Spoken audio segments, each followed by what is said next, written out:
होती. दादरचा मठ मुंबईकरांना माहिती आहे, ती गल्ली केवढी मोठी आहे.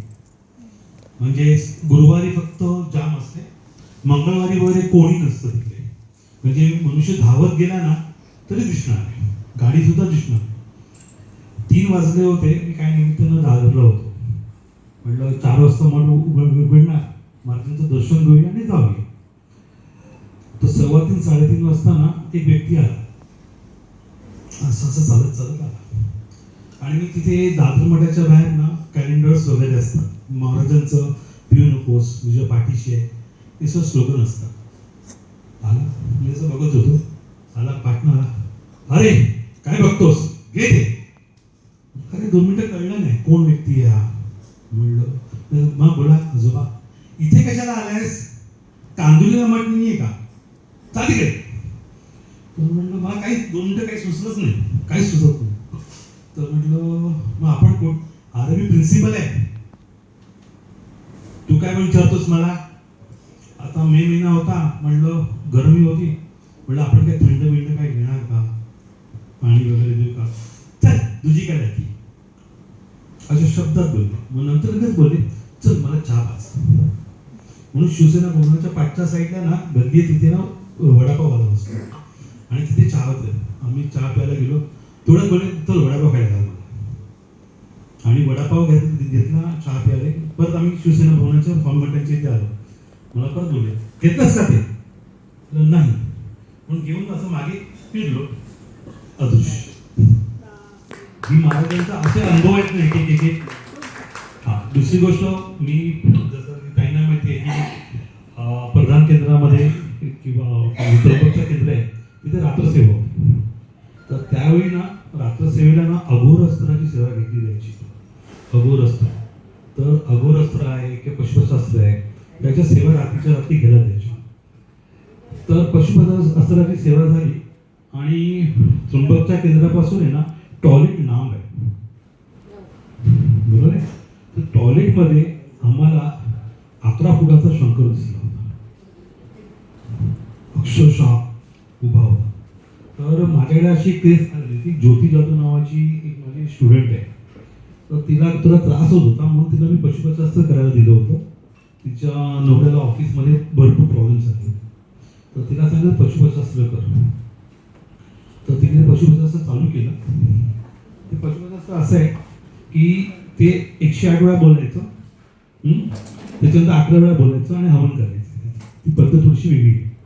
तर ते करत असताना ना तिच्या घरामध्ये भांडी पडायला ठण ठण ठण ठण ठण, आणि ती बाई ऑन द स्पॉट बेशुद्ध होती. तिला 11 शंकर दिसला. तसंच महाराजांचं अजून एक आपण नवनाथांची सेवा आहे, शाबरमंत्राची. शाबरमंत्राची सेवा आपण जर रात्री 11:30 12ला सुरुवात केली, 12 ते 2च्या मध्ये, तुम्ही अनुभव करून घेऊन बघा घरामध्ये वातावरण कसलं चेंज होतं. आणि तुम्हाला अजून एक सांगतो, जसं उज्जैनला कालभैरवाचं मंदिर आहे, तसं दहिसरला सुद्धा कालभैरवाचं मंदिर आहे स्वयंभू. तिथे दारू दिली जाते, पण तुम्ही अमावस्येच्या दिवशी तिथे जाऊन बघा व्हायब्रेशन्स काय चेंज होतात. आणि तिथे बरोबर स्मशानाला लागून, आणि जिथे ती बिल्डिंग आहे, हा जवळजवळ 18 वर्ष झाली, कालभैरवाच्या वाटेला बिल्डिंग 18 वर्ष झालेली संपूर्ण रेडी बिल्डिंग आहे. एकही व्यक्ती त्या बिल्डिंगमध्ये राहायला आलेला नाही, ती जमीनच कालभैरवाची. मला फोटो वाटत असेल तर दहिसरला, जसे तुम्ही दोरी सोडाल आणि दहिसरकडे जाल तर तुम्हाला डाव्या साईडला एक उंच बिल्डिंग दिसेल, कळलं. जवळजवळ 18 ते 19 माझी बिल्डिंग आहे. आज जवळजवळ 17 ते 18 वर्ष झाली त्या बिल्डिंगमध्ये आजही कोण राहायला आलेलं नाही. आणि इकडचे स्थानिक म्हणतात येणारही नाही. आणि ते तिकडचं कालभैरवाचं जे मंदिर आहे दहिसरचं, ते स्वयंभू आहे. म्हणजे उज्जैनचं कालभैरवाचं मंदिर आहे, ते तिकडचं अस्तित्व तिकडे आहे. आणि स्वामींची उपासना म्हणजे भन्नाट आहे. असे भरपूर अनुभव आहे. माझ्या शाळेचा पण अनुभव आहे. 10वीला असताना मी फेल झालो होतो, म्हणजे फायनल परीक्षेला फेल झालो होतो. म्हणजे असं 8वीला ॲक्च्युली फेल झालो होतो. आणि त्याच्यामध्ये मी सेमिस्टरमध्ये फेल झालो. मी सांगितलं होतं, महाराज तुम्ही फेल केलं मला, म्हणजे तुमच्या मठात कुठं येणार नाही. आम्ही गिरगावमध्ये स्वामींचा गायवाडीमध्ये मठ आहे. तर 10वीची परीक्षा तशी पुढे आली, म्हणजे येणार होती, डिसेंबर महिना होता. महाराज स्वप्नात आले, येऊन जा. कुठंच बोलले तुम्हाला. आणि महाराजांचा सर्वात मोठा मला एक चमत्कारिक अनुभव सांगतो तुम्हाला. मी सप्ताहामध्ये प्रश्नोत्तर प्रोग्रामाला बसलो होतो नालासोपाऱ्याला. आणि प्रश्नोत्तर कार्यक्रम चालला होता. समोर भूत आलो होतं, लिटरली दिसत होतं भूत आहे म्हणून. फक्त आम्ही एवढंच बोललो की भूत आता की पांढऱ्याची काठी ठेवतो.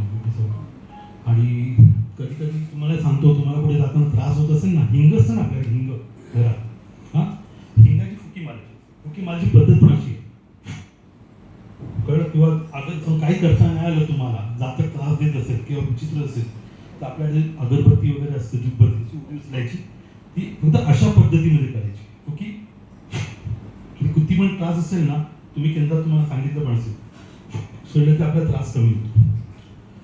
तर अशी जी लोक जेव्हा येतात तुमच्याकडे, तर तेव्हा काय सांगतो तुम्ही त्याच्यामध्ये पांढऱ्याची काठी.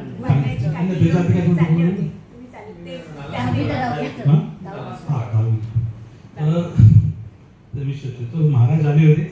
महाराज बोलले येऊन जा, फक्त एवढंच बोलले. आणि परीक्षा 82 कशी तरी अजूनही काय म्हणलं सांगतो. नालासोपारा केंद्रामध्ये बसलो होतो मी प्रश्नोत्तराला. तर तिथे कांसे नावाचे व्यक्ती होते, कांसे म्हणून.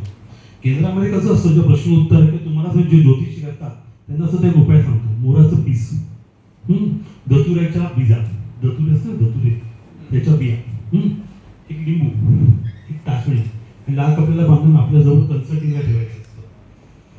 कळलं. ती आमुष्याला करून ठेवलं तर अतिउत्तम. त्याच्याने तुम्हाला कोणी बाधा करीत देत नाही. कारण की प्रश्नोत्तराच्या काळामध्ये केंद्रामध्ये प्रत्येक ठिकाणी बांधलं जातं. तर असं तरी बोलले की सर उद्या काय करतात. म्हटलं काही नाही, प्रश्नोत्तर यायचं उद्या मूड नाही आहे, घरीच थांबलो. एक काम करूया, आपण आत्मलिंग पादुका बघायला जाऊया. मुंबईमध्ये महालक्ष्मीमध्ये स्वामींचा आत्मलिंग पादुका, म्हणजे महाराज स्वयं म्हणून त्यांनी त्यांच्या ओठातनं म्हणजे तोंडातनं त्यांच्या पादुका दिल्या होत्या आणि दिल्या होत्या. आम्ही त्या बघायला गेलो. मला एक पुस्तक पाहिजे होतं. तेव्हा 2015-16 त्या पुस्तकाची ब्लॅकमध्ये किंमत 2.5 लाख होती. तंत्राचं पुस्तक होतं. आणि मला भेटेल माहिती नाही 2.5 लाख कोण झाले. तर आम्ही त्या केंद्रात गेलो. केंद्रातून बाहेर आलो. तो वर्ल्डी सीपीएसला जाताना ना, तिथे तुम्हाला माहिती असेल, तिथे मिसळ मिळतात. कॉर्नरला मिसळपाव खातो. तर मिसळपाव खायला थांबलो होतो. मी गाडीच पार्क केली होती. तर ते कांसे जे होते त्यांनी मला असं गिफ्टमध्ये असं एक पुस्तक दिलं. म्हणजे प्लॅस्टिकच्या याच्यामध्ये दिलं. म्हणजे कोण ना कोण काही ना काही देत असतं. म्हणजे ठेवा मागे तू म्हटलं त्यांना. तरी ठेव. त्या दिवशी मी घरी आलो, काही बघितलं नाही, काही नाही.